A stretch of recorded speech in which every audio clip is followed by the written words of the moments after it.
Hello again, students. How's it going? Instructor Holland here with the VLP Network, coming to you at a very important and dangerous time of the year. This is the time that most individuals believe that it is going to be a time for joy, celebration, gift giving, and merrymaking. But in reality, is one of the most dangerous points of the year in terms of our preparation, our security, and our home defense. This danger comes in the form of a single or multiple individuals who go by the name of Santa Claus. Now, over the millennium and thousands of years that Santa Claus has existed, he has been described as an individual who comes into your home to give gifts to your children. That in and of itself is creepy, but there are many things that are apparent when you delve deeper into the Christmas culture that really make red flags point up about Santa Claus and his followers. These are things that I think that we have forgotten about because over the decades and millennium that Santa Claus and Christmas has been celebrated, we often view Santa as a kind-hearted soul who's simply trying to provide presents and joy to the children and the families across the world. But I'm telling you right now, nothing could be further from the truth. So for today's VLP Network Christmas Special, what we're going to be doing is going over, first, the evidence to support my claim that Santa Claus is not the person you think he is and why he shouldn't be received into your home with open arms. Secondly, we're going to be going over a risk and threat assessment about Santa Claus and what he's capable of. And third, we're going to be going over possible deterrents and defenses for your home so that way Santa cannot get in. Hopefully, if this video gains enough traction, we can start a movement to rebel against Santa Claus and all of his creepy, weird, and privacy invasive behavior. So with that being said, let class begin.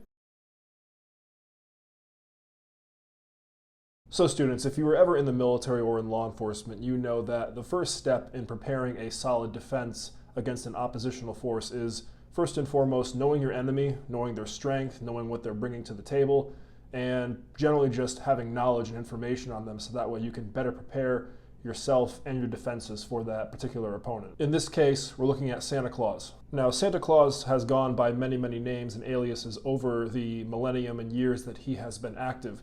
Sometimes he is known as St. Nicholas, sometimes he is known as Kris Kringle. He has also been described as Father Christmas or Father Winter. His origins trace all the way back hundreds of years ago to the 3rd century. What does this tell you? This tells you that he is experienced because he has been conducting operations for hundreds if not thousands of years. This means that Santa Claus has a great deal of experience doing what he does, and what he does, when you look at it, is actually pretty creepy. Santa Claus's primary modus operandi that he has been executing for the past several hundred years has been to, on a specific night, particularly Christmas night, he comes around to the houses of the world, somehow gains entry into your home without your knowledge while you and your children are sleeping, and then decides to take valuable things from you such as cookies, milk, and other food items which could be used to feed yourself and your family, while simultaneously dropping off presents for your children who have never met him and have never seen him before. This in and of itself requires some direct dissection so that way we can further understand exactly why this is a bad thing. I legitimately want you to think about it right now. If you were at the park with a bunch of children, or your child in general, or you're walking down the street with your child, and some person came up randomly and decided, hey, I want to give you a present, and you've never met this person before in your entire life, how would you feel? Now, not only that, but how would you feel if it was a repeat occurrence once every single year? You would probably want to get a restraining order against this person, would you not? This creep factor is compounded when you take a look and understand the fact that Santa Claus has your child's name on a list of other names that he keeps with him at all times. Only the children that get presents are considered the good children. What happens to the bad children? Well, apparently they get a lump of coal. But this can be symbolic of many different things. In Native American folklore, there was a particular type of stone which was called jet.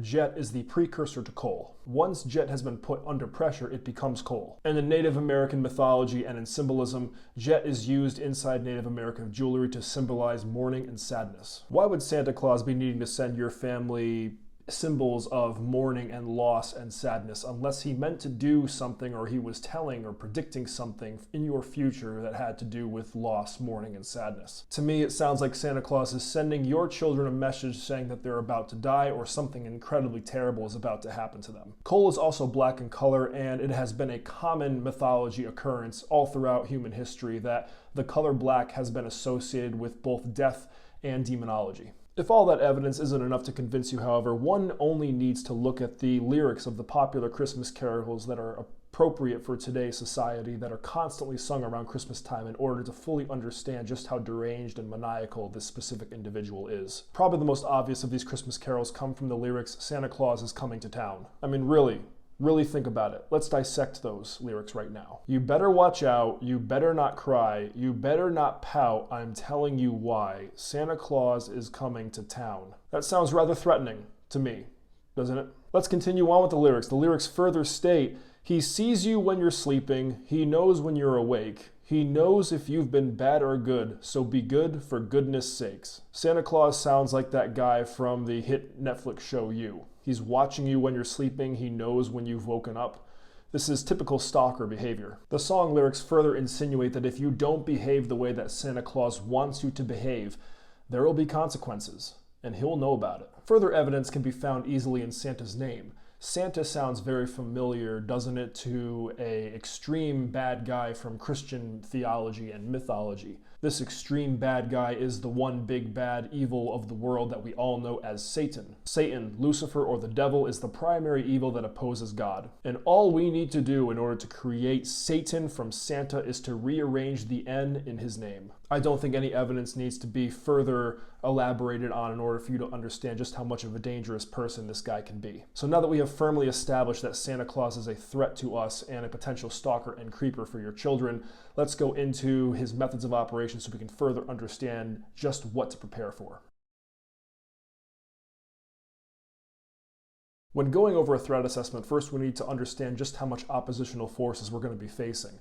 Throughout history, we have always been told that Santa is in fact one individual, and if that's the case, well then we're in deep trouble because this person has some extreme magical and superhuman abilities. If Santa were to visit every single house that has a child in it and drop off presents around the world as is claimed, then scientifically speaking, Santa would have to travel at 1,367 miles per second. This is in order to accomplish the job of going around the world, dropping off presents to every single person, and then going back to the North Pole in one night. Obviously, this alone means that Santa Claus is ridiculously fast, but it also tells us quite a bit about his toughness and his ability to take forces. As stated here in Forbes.com, Santa would need to dissipate somewhere on the order of a few trillion joules of heat energy per second of travel, which is a tremendous amount. So in other terms, this man can withstand quite a bit of punishment. Also, in order to reach the speed that we just discussed he needs to be traveling at, that also means that Santa has to withstand certain G-forces. It is estimated that in order to travel at the speed he would need to travel in order to complete his task,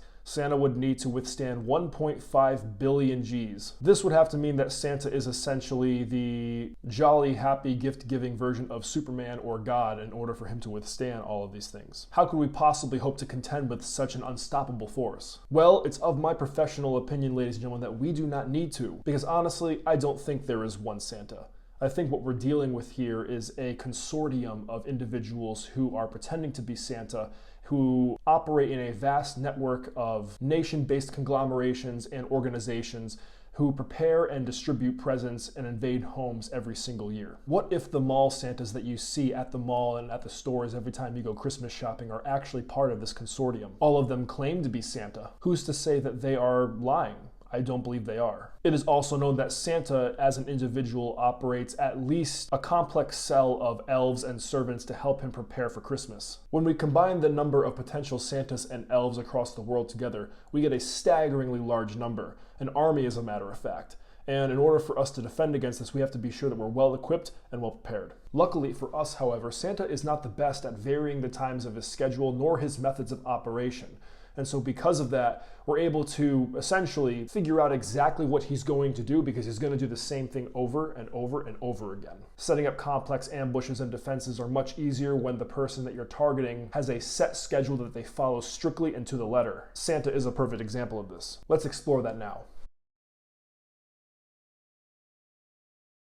If we are to believe that there is a nationwide or a worldwide cell of Santa Clauses and elves that are perpetuating home invasions and the creepy stalking and observation of your children, The one advantage that we have is that the Santa Claus organization does not vary or change its schedule at all. As a matter of fact, they adhere to very strict schedule guidelines which can be used to our advantage and to our favor. For example, we know that their operations are going to begin at night Christmas Eve. They're going to continue all night well into the morning, at least until the sun rises. Because of this, we know the exact time and date that the invasion is going to occur, as well as the method of operation he's going to utilize in order to gain access to your home. This is another strategy that Santa and Santa's organization across the planet have not changed since his inception. Once he makes it to your house, Santa Claus's primary method of gaining access to your home is via the chimney and the fireplace. Setting up a proper defensive perimeter around the chimney and the fireplace is going to be our first step for deterring individuals coming into our home on Christmas night. In my personal opinion, hiding barbed wire underneath the ashes of the wood that you just burnt is an excellent way of deterring him.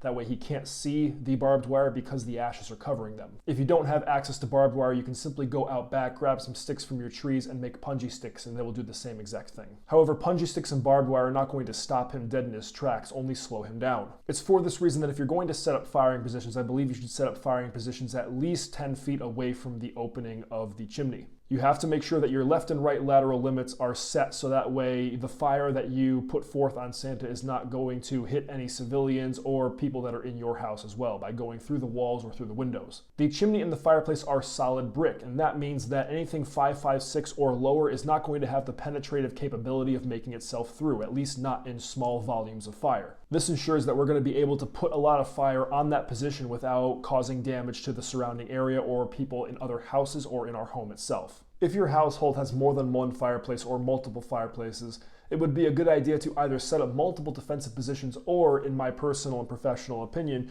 you should destroy or you should plug up those fireplaces. A good complex ambush requires two very specific things: the element of surprise and funneling the opponent into the very spot that you want, aka the kill zone. If you ensure that Santa Claus is going to come down a specific chimney and only that chimney, the advantage is going to be to you. You know your house better than anyone, so it's better for you to set up defensive positions that you deem better before Santa Claus can get there. Make sure that the avenues of approach that he has are much more limited by either destroying or diminishing his avenues of approach, so he's only allowed to go through one avenue, and that avenue is the avenue that you have secured and fortified. Now, there may be some of you out there that don't wish to have any conflict with Santa Claus, and I have a solution for that as well. And that is by, again, dissecting Santa Claus, understanding the threat, assessing the threat, and realizing that Santa Claus has one primary motivating factor in all of the times that he's ever visited houses on Christmas. Think about it. What is the one thing that he always wants whenever he comes to your home? The answer to that: cookies and milk. If you have cookies and milk in your home, they can be utilized in one of many ways in order to prevent Santa Claus from even coming into the home or luring him into a complex ambush. Santa Claus is heavily motivated by cookies and milk. And so therefore, if you don't wish to have any sort of confrontation with Santa Claus and simply want him to avoid your home altogether,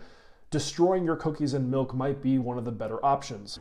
Die, heroine of Christmas. If eradicating the presence of cookies from your home is not something that you wish to do because you enjoy cookies and your children enjoy cookies, you can also make sure that the cookies are utilized against Santa himself. For example, making a special batch of cookies and milk that is going to be left out solely for Santa is going to be another method that we can use to deter him or end up destroying him.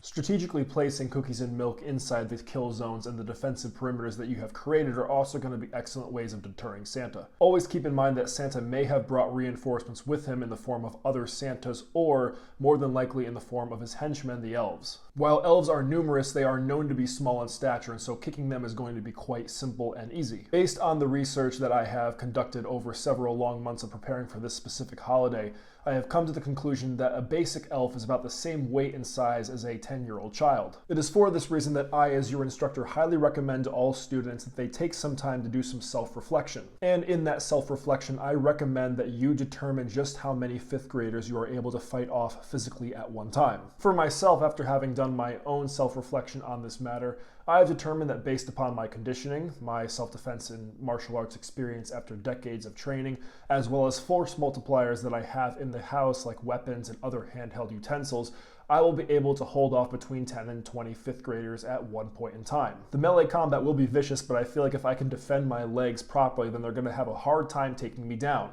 If they can't take me down, then their short size is going to be a detriment to them because I have the reach advantage. All of these things are factors that you're going to have to take into consideration when you're preparing for a Santa Claus home invasion.